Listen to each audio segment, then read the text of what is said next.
Un hippocampe humain sur la place du Palais en cette journée mondiale de lutte contre la maladie d'Alzheimer.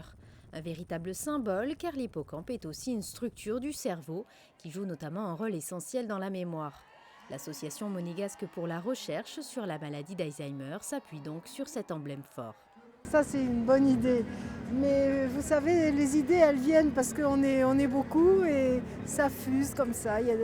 Dans mon équipe, on a des gens formidables qui voulont vraiment avancer pour la cause Alzheimer.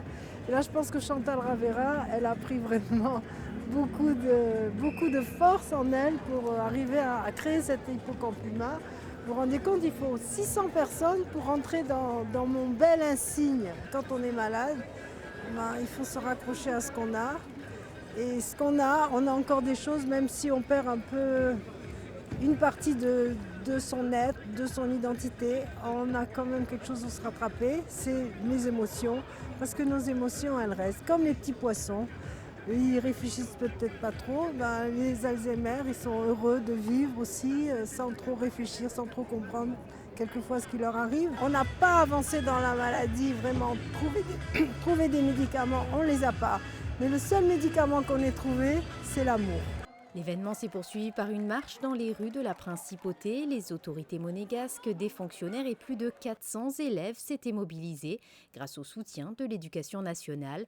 Une grande fierté pour le personnel enseignant. Je pense que le mot fier, c'est exactement ça.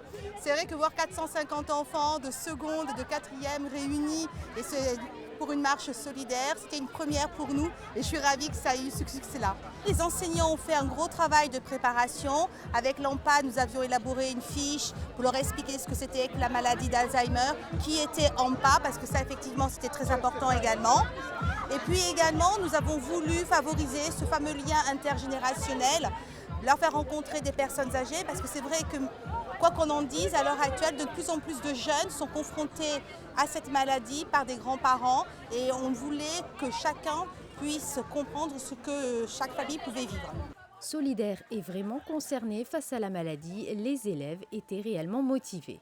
Je pense que c'est plutôt bien pas non seulement pour elle, mais pour tous les gens qui sont atteints de cette maladie. Moi, je trouve que on fait quelque chose de bien parce que c'est quand même pour représenter la maladie d'Alzheimer. Ça nous touche un peu parce que ils ont oublié toute la mémoire, ça fait un peu triste. Mais nous, on va redonner du punch, comme on dit entre guillemets, on va redonner du punch. Au quotidien, l'AMPA se mobilise pour encourager des actions communes en faveur de la lutte contre la maladie d'Alzheimer. En Principauté, un accueil de jour à la Villa Speranza et une structure hospitalière au sein du centre Régnier 3 permettent aujourd'hui de répondre aux besoins spécifiques des malades. Cette belle opération confirme donc la politique de santé mise en place par le gouvernement princier. Je voudrais tout d'abord féliciter tous les responsables, la présidente Catherine Pastor, tous les dirigeants de l'AMPA, l'Association monégasque pour la recherche sur la maladie d'Alzheimer. Par ces actions bien sûr de sensibilisation, ils aident la population à mieux comprendre les malades et la maladie, mais aussi pour les efforts qu'ils font pour la recherche, puisque de manière régulière, chaque année, ils accueillent à Monaco les meilleurs chercheurs du monde pour justement espérer un jour avoir les médicaments nécessaires à combattre cette maladie. La maladie d'Alzheimer n'épargne pas la Principauté. Vous savez que c'est une maladie qui évolue proportionnellement avec l'espérance de vie, avec l'âge. Donc nous aurons de plus en plus de personnes âgées et très âgées à Monaco. Il y aura donc de plus en plus de malades d'Alzheimer. C'est pour ça que c'est une cause nationale importante pour Monaco.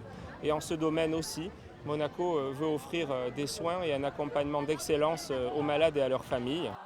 Des seniors atteints de la maladie d'Alzheimer ont formé une chorale afin de clôturer l'événement. Une véritable épreuve pour ces patients qui ont travaillé sans relâche durant près d'un an pour apprendre par cœur les chansons de leur jeunesse.